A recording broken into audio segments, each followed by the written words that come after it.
administrasi. Administrasi memberi izin, bahkan melaporkan diri pada personalia. Namun ternyata uang makan hariannya dipotong. Atas kejadian itu terjadilah selisih paham yang berujung berhentinya bekerja. Mungkin faktanya karena lamaran kerja yang dicantumkan adalah pendidikan SD. Setelah berhenti bekerja, hanya duduk saja di rumah bersama anaknya yang sulung yang sudah mulai bermain mobil-mobilan sambil bermain ular tangga. Supervisi personalia yang membantunya dulu bekerja juga agak segan untuk menyampaikan hal itu karena yang berhenti bukan tamatan SMA seperti yang tertera di daftar karyawan, melainkan seorang sarjana. 3 hari kemudian kantor itu diteror oleh beberapa delingan telepon. Apa betul ini kantor VLA cabang?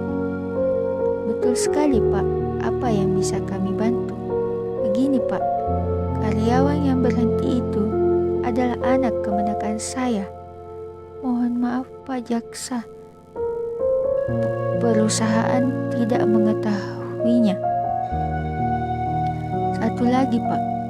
Anak itu sarjana terbaik di universitasnya. Iya, Pak.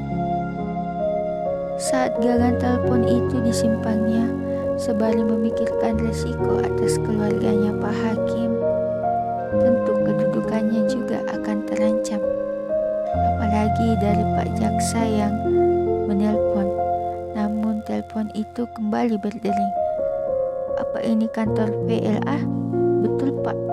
Sekedar diketahui, Bapak Hakim itu adikku. Persoalan penghentiannya itu biasa.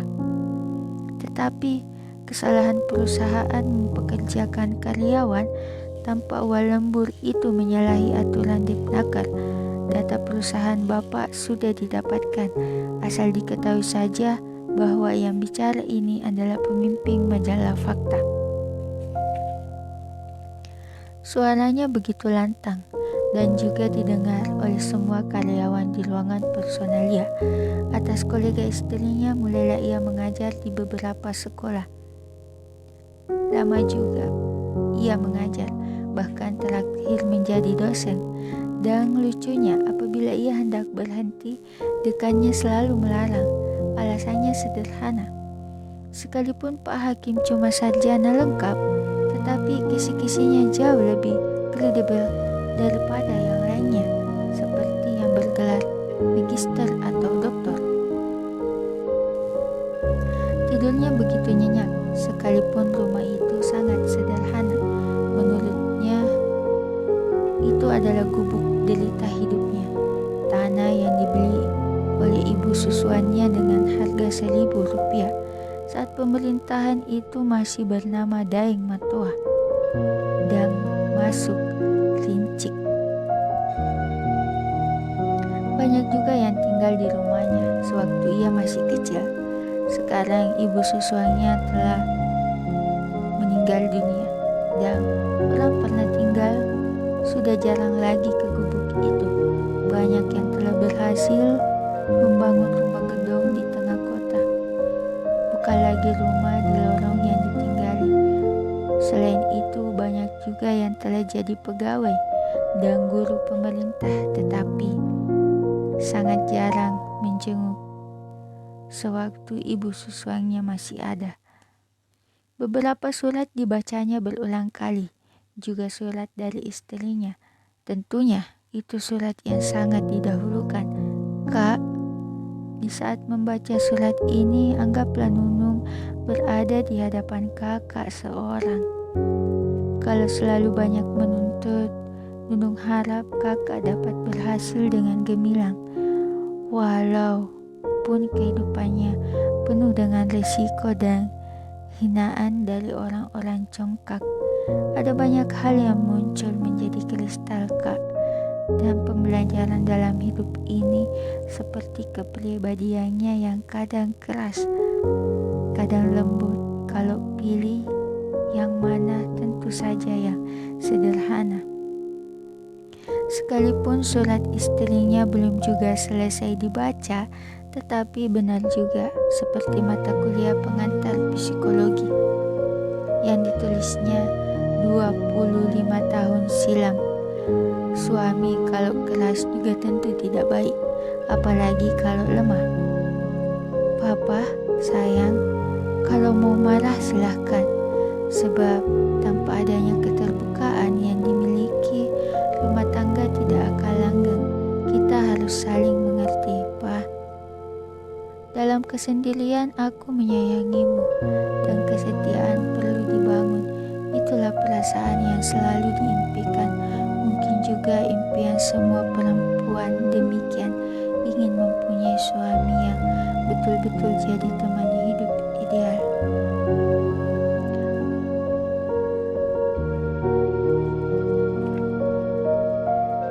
Ada surat lagi, pasti dari ibunya Pipit. Namun, sebaik puisi yang melukiskan dalam surat itu untuk papanya Pipit. Seberkas harapan, kutulis cinta yang perih ini. Kutulis berkali-kali supaya sulit terhapus sampai ada pergantian. Di situ adakah hati yang terbaring sejak awal ku tahu cintamu akan lenyap, maka kutuliskan meski perih karena aku lebih melawan sepi. Di akhir puisi itu tertulis mamanya Fitri 20611991 pada puisi kedua dalam suratnya berjudul Rindu. Rindu, adakah bulan yang akan kutemani? Adakah angin akan sampaikan? Adakah mendung membawa hujan? Adakah kamu di hatiku? Adakah kamu rasa gejolakku membara? Adakah gelisah di hatimu? Surat itulah goresan terakhir dari istrinya, sekalipun tidak lagi bertemu dengan anaknya yang disayanginya, tetapi hatinya sangat merindukannya. Saat terlintas keceriaan istrinya juga anaknya, air matanya kembali menetes. Perpisahan itu terjadi karena faktor prinsip hidup yang sulit diungkapkan. Kejadian itu pula yang merupakan terakhir kalinya ia melintas di jalan Teuku Amir Hamzah. Sebelum pergi hanya sering mangkal di rumah sahabat istrinya di Jalan Karya. Mimin, gumamnya. Kemudian, mana Nunu? Jambi 1986.